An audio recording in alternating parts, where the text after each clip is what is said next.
Hi guys, welcome to the Social Podcast, and this month's guest is Adam Shilton of AS Fishing TV, local guy who has a massive variety of involvement in angling. I think you match and course anglers are going to enjoy this one, so enjoy the podcast, and as ever, if you want to come on the podcast, send me an email, dan@hfangling.co.uk. I'll send you a brief form to fill out, and we'll just have a nice relaxed chat. Any sort of involvement in fishing, any stories that you've got, we'd be love to hear from you. But for now, ladies and gentlemen, Adam Shilton. Okay. So, Adam, thanks very much for coming on, mate. Good to see you. Yeah, I know you've absolutely. got a busy schedule, so I appreciate you coming on. Yeah. As I'm sure you know, the way we do the podcast is it's just nice and relaxed, bit of a chat. So let's start off, mate. Just tell me the basics. Where did it all start? Where did it begin? I think like a lot of people, with members of family, Right, yeah. not necessarily dads and stuff like that, but a lot of granddads and loads of different members of family. But for me, it was my dad. Mainly with my dad, and he just was really, really passionate about his fishing, and he was a pleasure angler mainly. So multiple disciplines essentially, a bit of specimen, bit of big bar, loved barbel on the River Severn. Loved canals, when you're catching like rough and perch and gudgeon galore and stuff like that. Proper fishing, as we'd say now. Not a sort of built to order kind of commercial kind of thing. So because it didn't exist then. So travelling quite a lot of miles really, fishing lots of different places, and he just was really really passionate about it, and he was taking me from 4 years of age. Wow. So it was I couldn't even swim, which gave my mother a heart attack. Cool. But I remember being sat on a proper wicker basket. Wicker basket which creaked, when you open the lid. And I love that. And it creaks when you sit down, and nowadays it's only my back that creaks when I sit down. No, it was really, really good. Proper fishing, and obviously the banks were very rarely flat, so you were kind of sat skew whiff or leaning forward or whatever.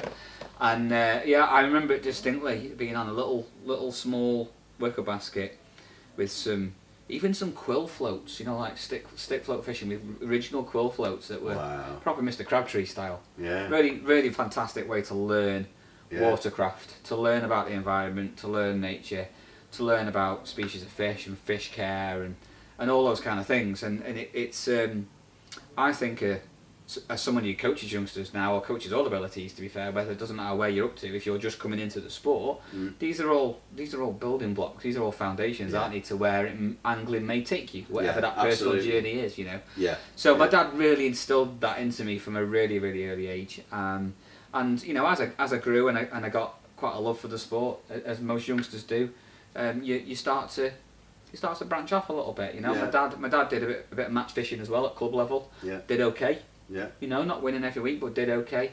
And again, that pushed me into a little bit of youth angling and a little bit of some youth matches on like the Llangollen Canal and the Shropshire Union and places like that. So that was great. It was really good apprenticeship. To angling, from where I am now. It was a really good apprenticeship, and I did an interview actually with Simon Hales, and he said. He was laughing about it. He said, "You're not just a commercial angler, are you? You've actually done a proper apprenticeship. You've learned the hard way." And I said, "Yeah, absolutely." And I still love that. I still love to return to those places now. And I taught. My son is now coming up 16, coming into year 11, and I took him back to some of the places that I was taught fishing. Wow. And it's magic. The magic is, it was there when I was 4 years old in those very first sessions. It's still there now, and to be able to pass that on to my son and to my daughter, who I've taken back to the same places. She's coming up to 8, so she loves it as well. Amazing. And she features in one of the videos on my channel. You can see that at Border Fisheries, so she absolutely loves it. She wants to come all the time, and then complains at me, not for going fishing, but why are you going, Daddy, and you can't come with you, kind of thing. So, she loves it. My kids love it, and I'm fresh off the bank today. As I was talking to you about, we've been at Clubmore Fisheries, we get hooked on fishing. We've had 10 kids there in the blistering heat, the last 2 days.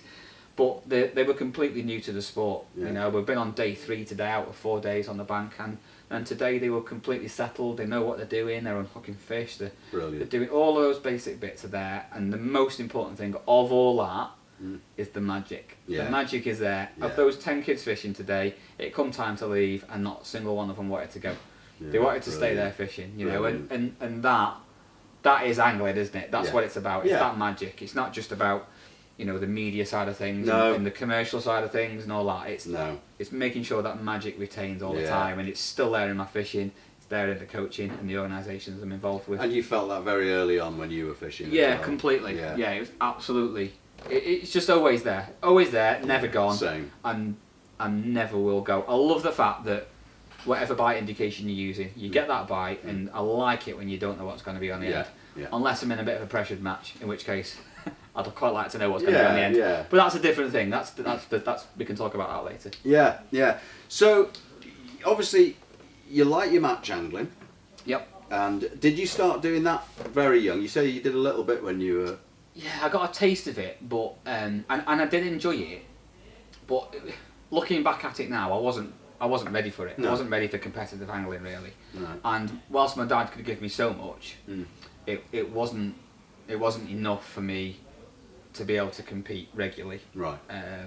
You know, unless you've got somebody being taught by a family member who is fishing 2-3 matches a week and at a good level, like an open level, they're obviously gonna, you know, model that behaviour. And as a result, in youth angling especially, they're going to do that. And we see it now. You've got some fantastic young anglers coming through in the sport at a competitive level, and you've only got to look on the internet and social media to look at the schemes and the pilot schemes that the big companies like Guru, like Preston Innovations, like MIDI, Frenzy, all of the big players, if you like, are all running quite regular, you know, not just introduction to the sport, but bringing on and nurturing young match anglers to because they're the next generation coming through. That's the future of the sport and the way that the sport has gone from a commercial side of things. Very much so. And even now, a lot of the fishing angling clubs are doing it, aren't they? I know Wimbury Anglers, they do a lot with the youth angling. Yeah. And they won awards for it as well, and it's great to see. It's great to see that. Yeah. It's brilliant, and there's massive schemes out there, and like I said, I'm really lucky to be involved with quite a few of them. I'm on the committee at Bay Malton Angling Club as well, and I live very close to Board Fisheries. Right. So I'm Youth Development Officer there as Right. well. Brilliant. So working with lots of organisations to be able to really bring, you know, youngsters back in at club level, which is just as important, you know, if not more important than the competitive side. You've got to give that foundation, like we were saying. Yeah, 100%. You know, before, and what a facility to learn how to fish in. Oh yeah, you know, the everything's variety there. is perfect, isn't Yeah, it? you know, which way you go, there's something there for you. Completely, for everybody, exactly. A variety of species of fish as well, and loads of wildlife, and all of the things that they should be learning about, which is, it's just massively important, and long may that continue. You know, I'm really looking forward to playing a bigger part in it. You know, I've come into the committee this year. We've got the under 16s match that we do every year, which involves Cheshire Police as well, which is fantastic to get them involved. Obviously, they work very closely with the Environment Agency and the Angling Trust to promote fish welfare and safe fishing and enjoyment for the sport. And again, that starts at youngster level. You know, we're hoping to bring in other organisations like Rees Heath College, so we're still having some talks with them, because obviously the fishery management course is there, so that takes kids into maybe another avenue, which is fantastic to be involved with. And then I'm really lucky to be involved with 2 other charities. One's called Cast a Thought, and one is called, it's just starting, that one is, and one's more established, which is Tackling Minds. And again, both of them look at the benefits of mental health within fishing, and what fantastic thing that can do for you as well. So again, bringing that in at youngster level, but then obviously following it through to everybody with their angling journey and their personal journey. That's got to be a good thing. It's just a complete privilege to be involved with. Yeah, I bet, mate. And it's good to know, because, you know, we all see people fishing and you think, you shouldn't even be fishing.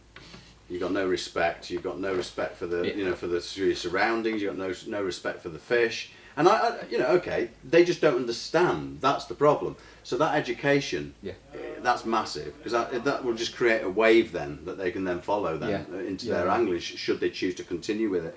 So for you, so at the young age, you were mainly then, to start off, it was coarse fishing, canals, rivers, etc. What happened after that? Because I know that you did do a bit of carp fishing, didn't you, for a while? I did, yeah. I did dabble into the world of electronic bite indicators. Yeah, we called them optonics then, actually, and they were a lot bigger than they are now. You know, kind of sort of that sort of yay big. Yeah. With the good old bobbin that was on a stick that you had to put in the ground. None of the rod pods or anything like that. They were just coming through. Right. You know, just coming through. And I remember my first rod pod kind of set being a Fox one, so it was a really nice one. Yeah. And that was the first one I had where we'd actually got bobbins that you could attach to the bite indicators. Right. So as we see it now, you know, more like we see it now. So it was really nice to delve into that world, and I enjoyed it. Fish some nice places quite locally. Big Moor, the Moat Pool, which is near Big Moor, which is like a syndicate water, which is it's the old pump works for the Foden's factory in Sandbach, right. the world famous Foden's lorries. So some lovely little areas and some lovely fish caught. You know, in the 20s, loved it. Really liked stalking as well. Just walking around with, you know, just free line and some floating bread. There's nothing more exciting. Mate, I agree. As the shadow comes up, you know, really love it. And then that chaos that when ripple you just absolutely loved that. Really, again, magic. That kind of magic being there. Yeah. Fishing with a mate. Yeah. You know, one of us in a tree spotting fish, the other one doing the fishing, catch one, swap over, that kind of thing. You know, loved that. Yeah. And those of you at home, don't go climbing trees. That's not what I mean. But you know, that kind of stuff that you got up to, and I just loved it. It was fantastic. But there was a transition for me back into the more coarse side of things, really. It got to the point where rather than fishing 2-3 rods specimen style, I started to get bored sitting waiting for that bite. You know, I caught some nice fish. The places that I'm fishing didn't have trophy fish per se, you know, and again, there's a place for that, and I love that. Yeah. But I started just putting one rod out, and fishing out as you would normally do, you know, baiting it up, all that kind of stuff. And then I was just fishing with a waggler. Yeah. Just fishing with a waggler, and I started just being busy. I love being busy. Yeah. Catching some, you know, multitude of fish, and it was back to that whole. That whole magic that I talked about, and I really liked that. Yeah, and I just started to delve into a little bit of that, and then I stopped fishing altogether and had a military career. Right. By this point, I only got to like 18 years old at this point. Okay. So I then went off and joined the military, as in the army. Yeah. The Kings and Cheshire Regiment, as it was then. Yeah. I did 9 years service there. Right. A little bit of reserves stuff first, but then in and deployment to Middle East. Right. And then had a family. Yeah. Did my time and came back out again, and at that point I had no tackle. Everything had gone in the time I was in the army. Yeah. Some of the stuff from as a youngster was nicked out of the shed in my dad's house at the garden. Yeah. You know, so a lot of stuff was lost, unfortunately. But yeah, complete break from fishing. Didn't pick up a rod or nothing. Total stopped. Yeah.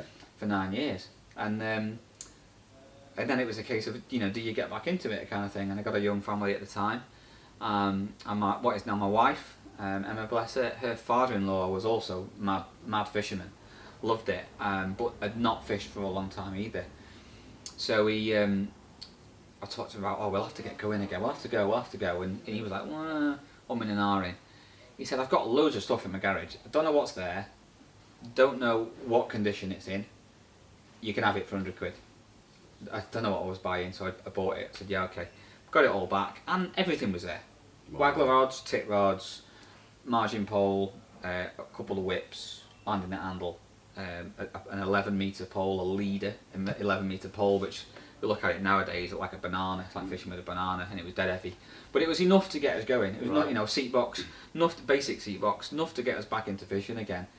Do you remember your first trip back?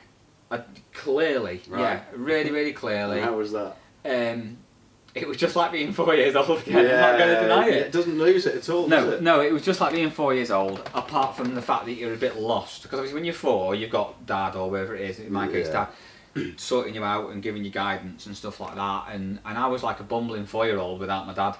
So I'm sat on a canal, went down, and it was at Church Minchell actually, not far from Leighton Hospital. Right.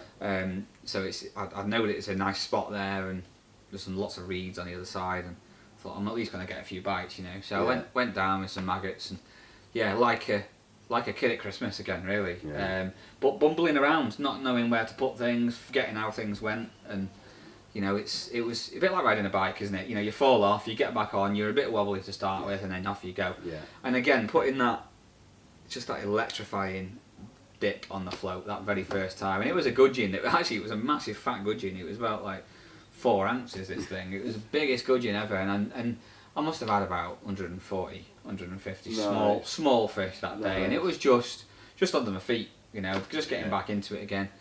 Loved it. So when you finished that session, I take it you knew you'd be going back pretty quick. Yeah, well, I came home, phoned my father-in-law.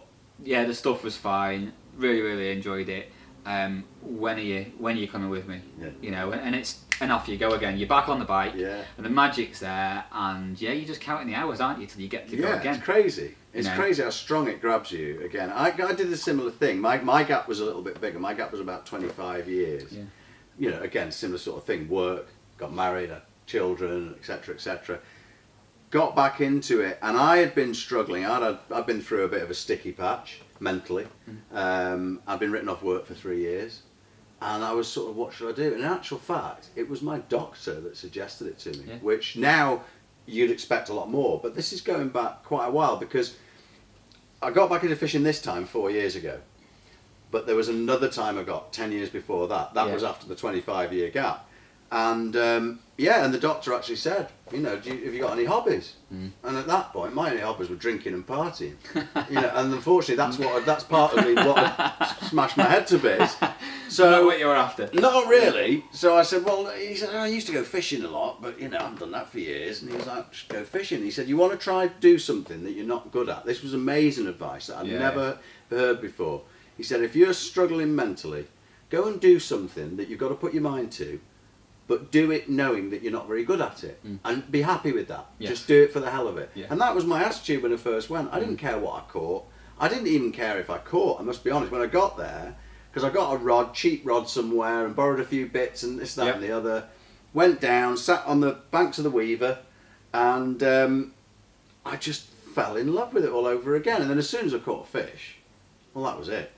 You know, just absolutely, mate. And and that time only lasted about a year or so for me, because other things then happened again. But it did what it was supposed to do. It got my brain ready, and got me ready to feel like, oh, now it's time to move forward now in my life. But then got back into it again 4 years ago, and this has just been completely changed my life now. Yeah, completely. And it completely can turn it around, can't it? And, and it kind of happens by accident. Didn't plan it. That's part of the magic. This is the thing, and this is the thing with most, you know, a lot of the things that I think it reminded me, because I'm sure, like yourself, there's lessons that you learn from fishing that actually you can apply to your entire life. Completely. You know, and patience is one. But yeah, there are so many lessons, and for me, it had taught me things that I did then apply to my life, and started to see the benefits of it. You know, and so seeing that now, and like the things that you're doing with the fishing charities for mental health, I love all that, man, because, you know, I know it worked for me. You know, I mean, I did that blog a few years ago on HF's website, how fishing saved my life, and that wasn't an exaggeration. Because it did. Yeah, completely. It absolutely saved my life. It gave me focus, it gave me meaning, it gave me goals that weren't the normal nonsense goals that we have in society, all money oriented, you know. It was actually just something completely different, and absolutely fantastic. So I'm with you 100%. I know what it's like when you get back into it. And I think because you're that bit older, you tend to have a slightly different approach. You're more intelligent and wise in your thinking about the way. And also, you're more critical. You've got a bit more money to actually buy the gear. And freedom and stuff like that as well. You know. Yeah, exactly. Superb. Exactly. So what happened then, because obviously, I mean, I read through the things that you've been doing, and there's so much stuff, mate. There's loads. I couldn't possibly cover it, but I love that.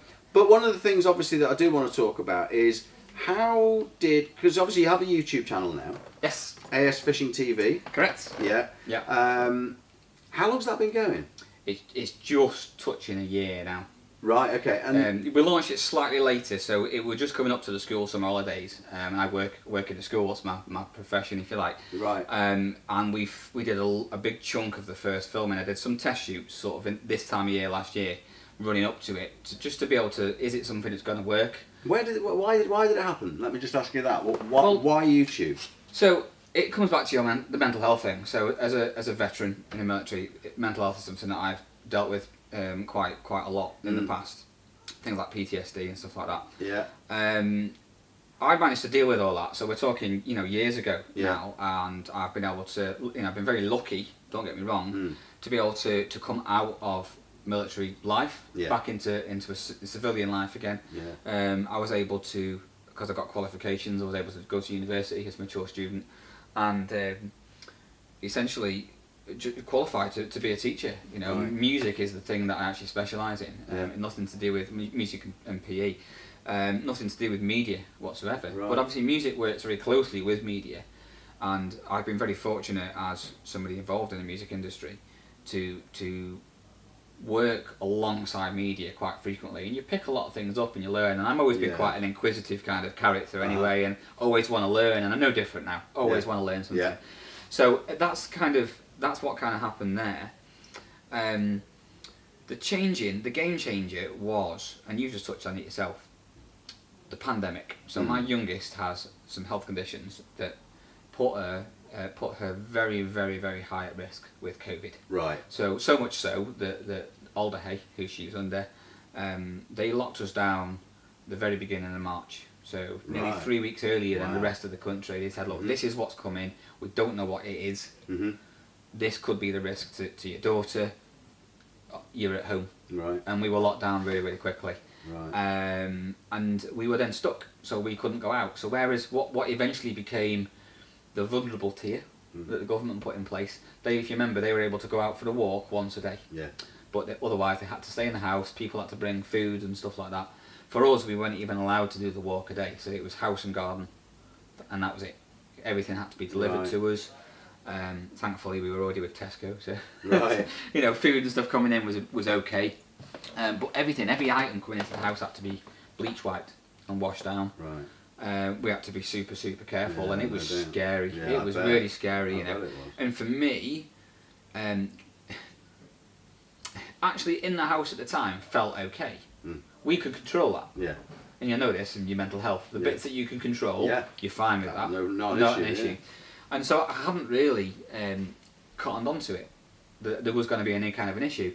The issue came when lockdown finished. And at that point, obviously I was working from home, so as you know, schools were, I got some children were in school because of parents that were working in the NHS and the uniform services and stuff like that. And I was working from home essentially from that. But then it got to the point where I had to go back into work. So my daughter and my family were still locked down at home. Right. My son technically could have come, because he's at the same school as I work at, so he technically could have come with me, but that would put two of us in an environment that might bring COVID back into the house. Yeah. So we kept him at home as well. So obviously, as a parent, you're worrying about his education as well, and I'm an educator. Yeah. So I'm being very aware of, both as a parent and as a professional, about the impact that's having on my children. Yeah. And yeah, going back into work was really scary, and it wasn't really any different to leaving the compound on patrol. That apprehensive, I can't control this. Absolutely. I'm prepared, I've done everything I can to be able to do what I can, but actually I can't control this. The bad side of the unknown. Completely. And that only hit me the night before I went back to work. Right. The first time. And my head teacher said, "Are you okay?" And I was like, "No, I'm really, really nervous about coming in, but nonetheless I did it, and I went in, and you soldier on, and that's something that my career had given me. You swallow it and you get on. And I think anybody suffering from mental health, not anybody, but there is a huge significant portion who just get on with it. They just get on through life, and eventually, the bucket, if you like, the bucket starts to fill, and eventually, if you don't put holes in it, the bucket will overflow. And that's essentially, eventually, that's what happened with me. I went back to work. I managed for so long. I got a lot of responsibility at work with the job that I'm doing. I'm not just a teacher. I've got more of a responsibility. So lots of that, plus being nervous about what I'm bringing in, and it was like, I'm coming in, stripping off at the door, everything goes into bags, it's then quarantined for a couple of days before it's washed. It's a very military operation. In the army you are trained to deal with nuclear and biological warfare, and I was doing the same things. Yeah. Doing the same. Scary, really scary. Yeah. Not once would you ever expect to have to do that in your own home. No. And I'm not at all thought about the impact on my mental health. So even though I'd beaten up the PTSD before, I hadn't thought about it at all. And my behaviour started to change.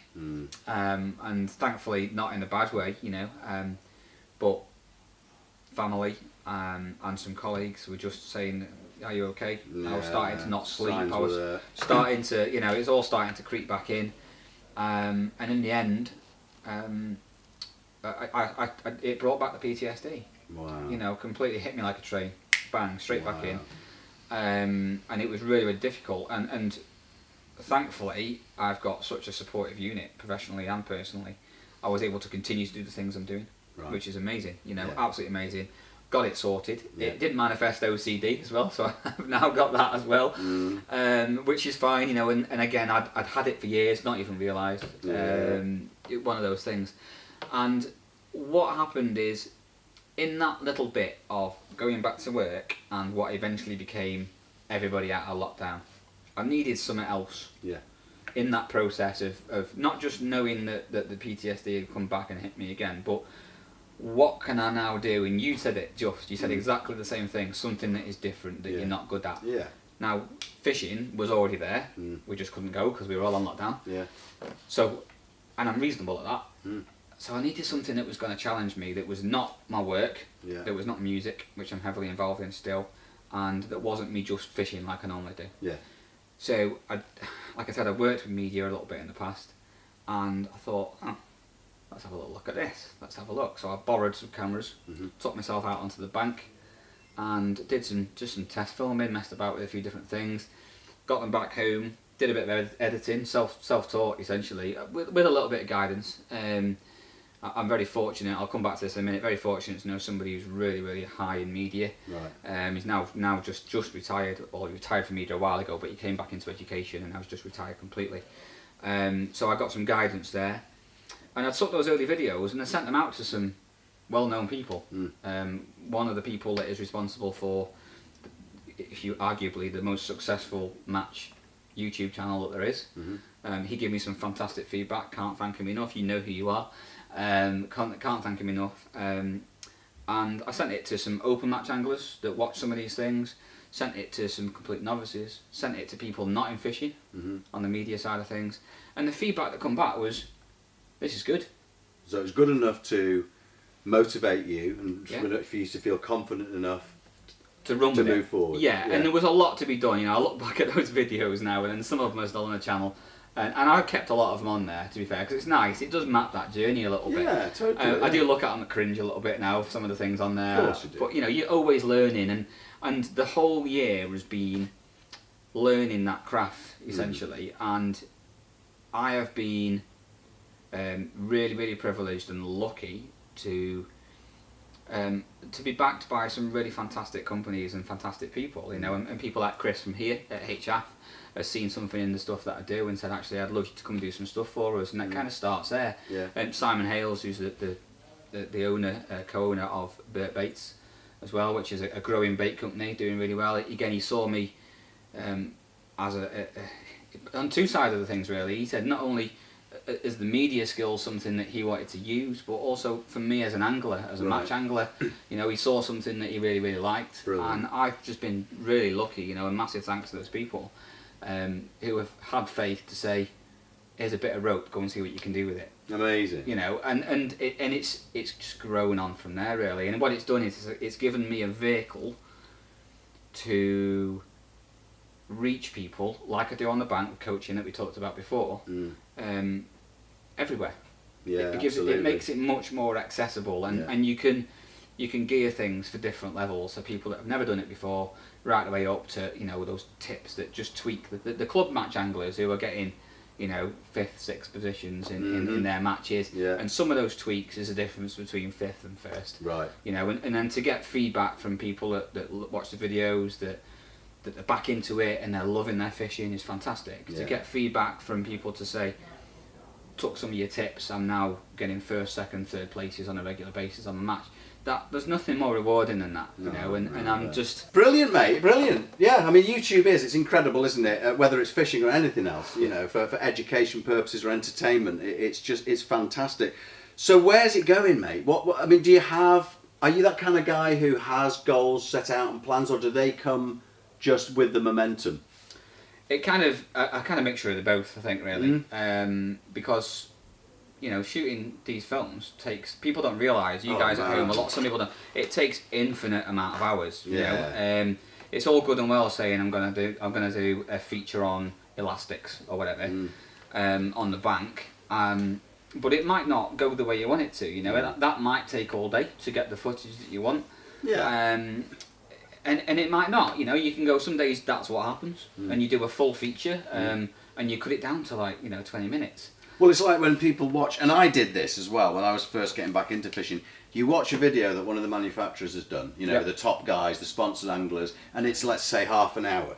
And in that half an hour, they're just catching fish all the time. Catching fish. And you start thinking, wow, these guys are amazing. Carp fishing's easy if you use the right bait. Obviously, as you're supposed to. Right, fair play, it's a business, and people have to earn money. But then you realise that in actual fact, to film that half an hour took them 4 days. Exactly. And what it's a little niche for me, really, because I'm not a top end, fully backed sponsored angler. I'm really fortunate to have a number of companies that support me. HF Angling, Burt Baits I mentioned, Paul Nosebungs as well with Stuart Jolly, which is a brilliant product. And I'm really fortunate again there. And a couple of float companies as well. So for me as a match angler, it's perfect. That kind of thing. And again, really fortunate to have that. It's just the sheer amount of hours. And for me, and even the editing takes a lot longer. If I come back with a day's footage, which is a huge amount on the cameras that I'm filming on, that's like 140 gig of data. It's massive. To then trawl through the marker points on that you create as you're filming, and then to edit it. A feature that takes a day to film that you bring down to 15-20 minutes, that will take approximately 3 hours to edit for me, because I'm not a professional editor. So it does take quite some time, and people don't tend to realise that. What I wanted to show in my videos is that it's not just about one after the other. Yes, you have moments like that at pleasure angling, in a match, all those kind of things, but it's for it to be okay in media, to see that sometimes it doesn't quite go as planned. No. Sometimes you're going to have to wait 12 minutes for your float to go down again. And that's all right to do that. And I think in the way that match angling commercially has gone, and it very much is not catch the angler. I don't mean it like that, but they're there to showcase a product. And the fishing doesn't come second place to it, but it's kind of levelled out now. And it's more about nice shots of people catching fish, of top anglers catching fish, and that's great because they're catching these fish one after the other, supposedly, on these products. Now there are times when they are catching one after another. We've all seen it. It's Fish Show this weekend. There is a prime example. But they'll still have, like anybody else, like match anglers up and down the country, that quiet spell in the middle of the day, and filming is no different to that. People have to understand that. And there's sometimes as well, and coming back to a little bit what we said about the adrenaline for match angling, filming videos, it was very hard for me initially because I had to do everything on my own. So not only am I learning the trade as I'm going, but I'm setting up cameras. So I'll set up my kit, as you would normally do for your day's fishing. I then set cameras up, I'd position cameras, go back to my box, look back like we're looking back at you guys now, back to my box. It's not quite right, back to the camera, alter it, back to the box, check it, and I'll do that with up to 3, 4, even occasionally 5 different cameras for some of the things that we're now filming. So I've now gone from what was originally 2 cameras to start with. I'm now using 5 in most of the films. There's a lot going on, isn't it? There's a lot going on, and batteries. There's a bit of an in-joke here, viewers, but batteries... I've no idea what he's talking about. No idea. He says checking the battery level. They only last so long. And it's that adrenaline again. So once record hits on that camera, and you would have experienced a bit of it in this, you've then, as an angler, I've then got to sit on that box, despite trudging about and making loads of noise, and I've got to catch fish. And rarely do we film in a match scenario, so it's a pleasure scenario, and therefore the fish will just move away from you. And then you've got to work hard to get them on again. Now I love that adrenaline of the record being pressed, and then having to deliver Is that sort of putting you under a kind of pressure then? Massive. It's not so a you kind of react pressure. well to the pressure. Massive pressure, Yeah. So, and it's something that I didn't expect to really bite me in a positive way, but it has. You get a buzz off it. I love it. Yeah, well, that's good, Absolutely isn't it? love it. Yeah, it's really good, and it stretches you an angler. So I was out filming. We did 3 features recently. So this is a good opportunity to talk about the expansion of AS Fishing TV. Yeah, please so do, mate. now, rather than doing everything on my own, we've had a bit of a shift. I've now got a cameraman in. It's the guy that I spoke to you about before. Right. And Joe, he's absolutely fantastic. And it means that he can come down and he can do all the running around behind me. Amazing. I can sit like you do now and just worry about, Yeah. you know, talking to people and doing the fishing. Yeah. So we were filming last weekend. The itinerary sheet was 3 features. Right. For that particular day. 2 features were about products and there was no fishing involved. Yeah. And the 3rd feature was a little bit of F1 shallow, and I was showcasing some certain elastics, and Right. I'll come back to that company in a minute.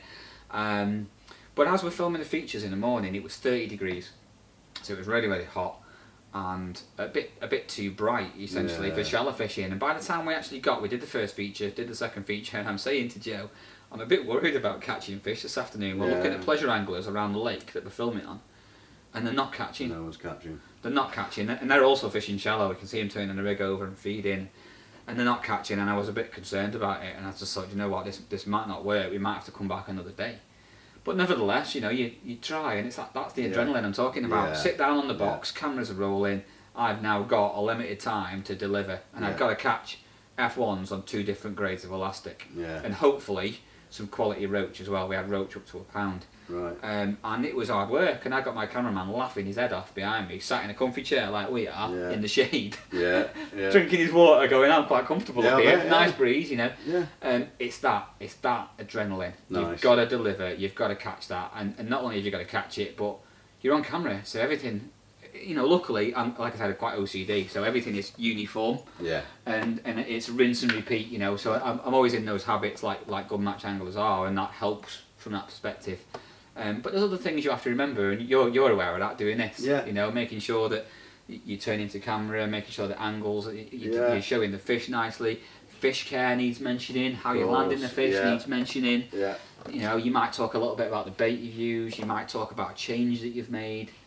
All those kind of stuff. It's making sure that you get all that stuff delivered in a nice way. In a nice flow. It's not patronising, because you want to be able to. You want it to be accessible to all abilities, you know. And we're in a match. You've just got to get that fish, haven't you? Yeah. You know, bang, on it goes. I love that, and that's great. But thinking about the fishing side and then the media side and what you have to deliver as an angler on camera. Massive amount. It's good that you enjoy it though. It's good that it switches you on, because hopefully it means you carry on and you'll get better and better at it, because at the end of the day we're always learning, aren't we? Completely. It never stops. No. Always learning all the time. I mean, in everything as well, in life, and education comes from all directions, doesn't it? It's amazing. It really is. You mentioned something then about another manufacturer. Is that something that we can talk about today? We can talk about that today. So, really, really fortunate to have. I'm now it's independently creating media, but with the backing of MAP, which obviously is a massive company.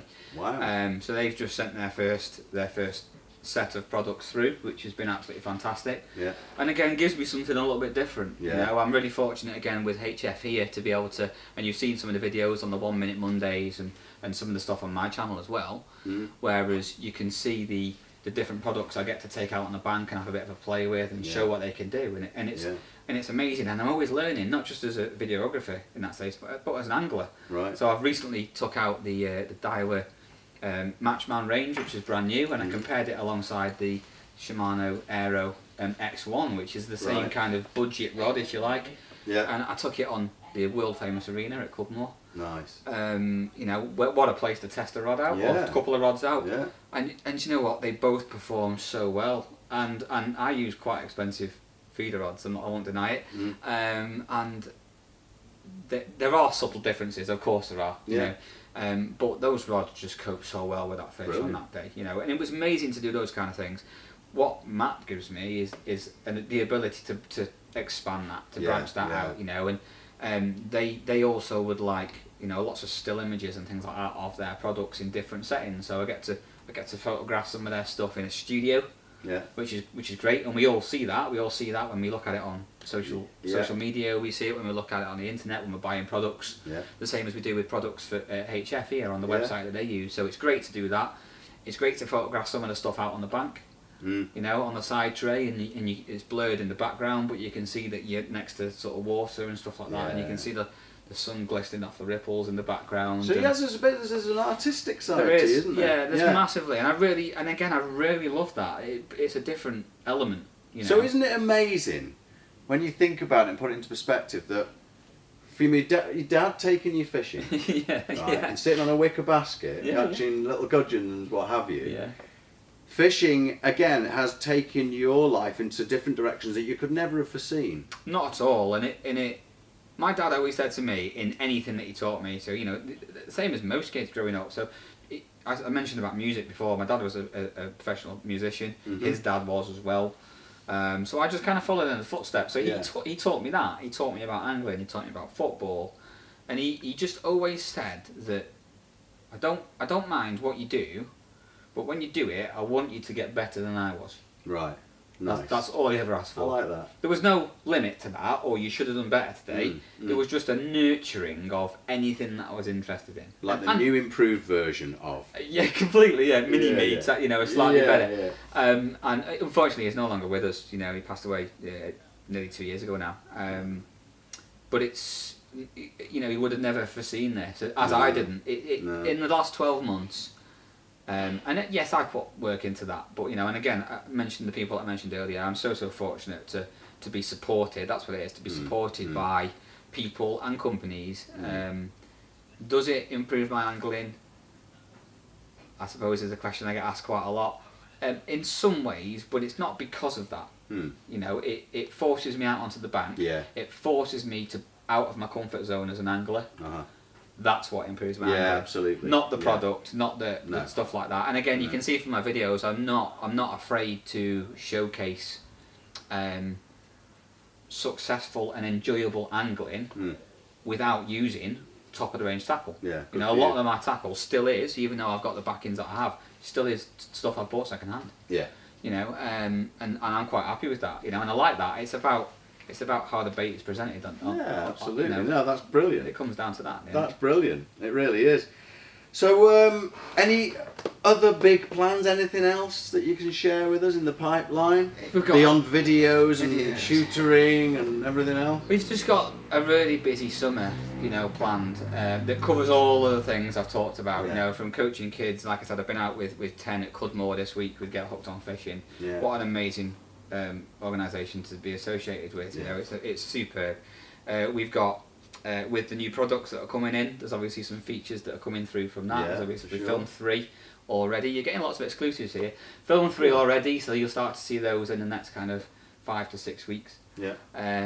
More filming commences. I finished work on Friday for a 6-week holiday, so there's more to come as well. We've got some more 1 Minute Mondays coming as well. Brilliant. Obviously keeping out for the blogs that I write every month as well, which Chris tells me they're doing quite well, and you guys are enjoying that, so that's really important.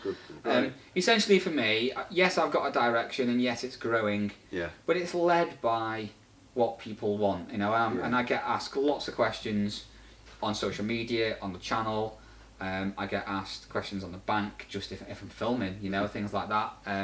And I've never, even if I'm filming, you know, come and speak to me. I've got an issue with that. We can stop the cameras. You know, if you've got I had a gentleman not so long ago. I was doing something on. It was for the Preston. It was the 1 Minute Monday. I was filming for the Preston Innovations Precision Pellet Wagglers, and I was catching fish very well. Actually, it was going really well. And he came to me and he said, "How on earth are you catching these fish?"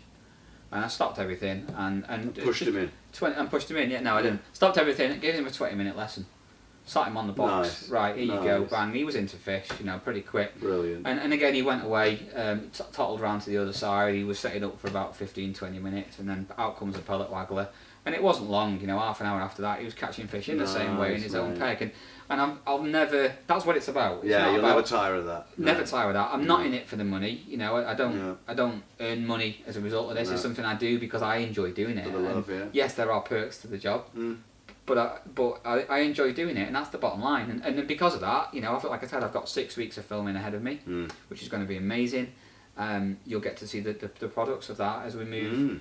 Look forward to it, mate. What month are we in now? July. So as we move into kind of mid-August, you'll start to see some of those coming out on the channel. and other, the other areas that I'm involved in. So some big stuff planned. Hope to do a little bit more of live Q&A. So I've done one so far, which was in April, which was good.